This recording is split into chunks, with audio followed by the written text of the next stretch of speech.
সকালে অফিস যাওয়ার তাড়া, হাঁটতে হবে দ্রুত। বাসা থেকে বেরিয়ে গলিতে পা রাখতেই পা যেন থমকে গেল।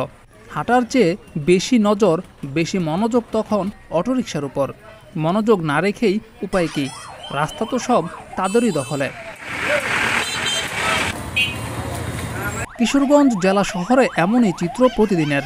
প্রতিদিন সকাল থেকে হাজার হাজার ব্যাটারি চালিত অটোরিকশা, সিএনজি এবং রিকশা কিশোরগঞ্জ জেলা শহরের প্রধান সড়ক সহ শহরের অলিগলির সব রাস্তা দখল করে ফেলে। এই অবস্থায় শহরের বাসিন্দারা ঘর থেকে বের হয়ে অটোরিকশার প্যাচে পড়ে, কার্যত অবরুদ্ধ হয়ে পড়ে। অফিস কিংবা স্কুল কলেজ কোথাও পৌঁছানো যায় না ঠিক সময়ে। আমাদের কিশোরগঞ্জ এখন এমন একটা পরিস্থিতি হয়েছে যে আমার কিন্তু এখন আমার যেতে একটা জরুরি কাজের সামনে, কিন্তু আমি এই অবস্থায় আমাদের এখানে যে যানজট কিশোরগঞ্জ, এটার জন্য আমি হেঁটে যেতে বাধ্য হচ্ছি। কারণ আমার এখন যে হাতে সময়, এই সময় আমি যদি রিক্সায় উঠি বা অটোতে উঠি, ওই সময় আমি যেতে পৌঁছাতে পারবো না। কারণ হলো এত যানজট।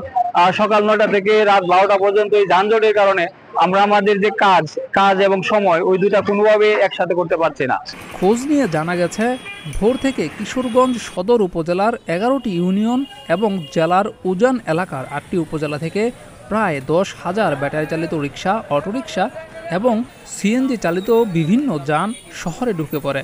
এতে করে শহরের প্রধান সড়ক, station road, Ishakha road, Ekrampur, Gauranga Bazar, Akhra বাজার, কালবাড়ি এলাকা অটোরিকশার দখলে চলে আসে।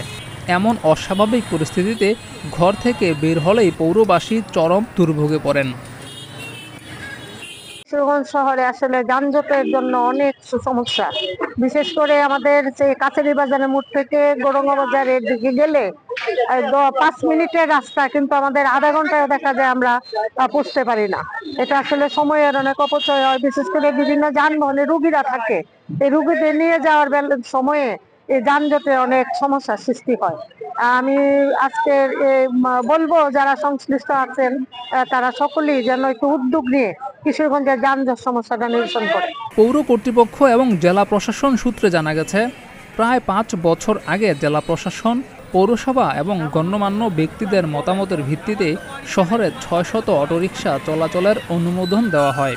তৎকালীন পৌর মেয়র মাহমুদ পারভেজ প্রতিটি অটোরিকশা থেকে 5,000 টাকা গ্রহণ করে শহরে চলাচলের জন্য 600 অটোরিকশা নিবন্ধনের আওতায় নিয়ে আসেন। কিছুদিন চলার পর পৌরসভার নিবন্ধন ছাড়াই শহরে অটো লাগামহীনভাবে বাড়তে থাকে। যানজটের চরম অবস্থা উত্তরণের জন্য কমিটি গঠন সহ বিভিন্ন সময় বিভিন্ন রকম পদক্ষেপ গ্রহণ করলেও কোনোটাই বাস্তবায়ন হয়নি।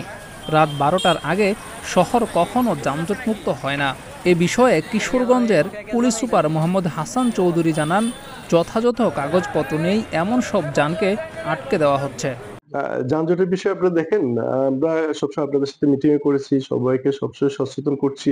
কিছু জায়গায় আমরা দেখতে পাচ্ছি যে রং পার্কিং করে মোটরসাইকেল রাস্তার পাশে রেখে দেয় এবং সেখানে অনেক সময় জন হয়তো ফুটপাতে হুট করে বসে যাচ্ছে, যার ফলে রাস্তাটা সংকীর্ণ হয়ে যায় এবং অনেক সময় যানজট সৃষ্টি হয়।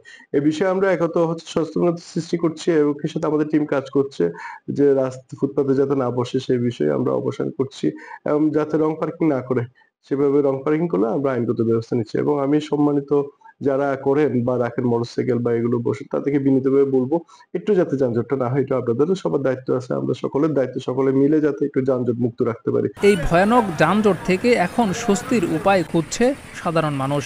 রাস্তায় যাতে একটু নির্বিঘ্নে চলাফেরা করতে পারে সেটাই চাওয়া তাদের। জিয়াউর রহমান, প্রতিদিনের বাংলাদেশ।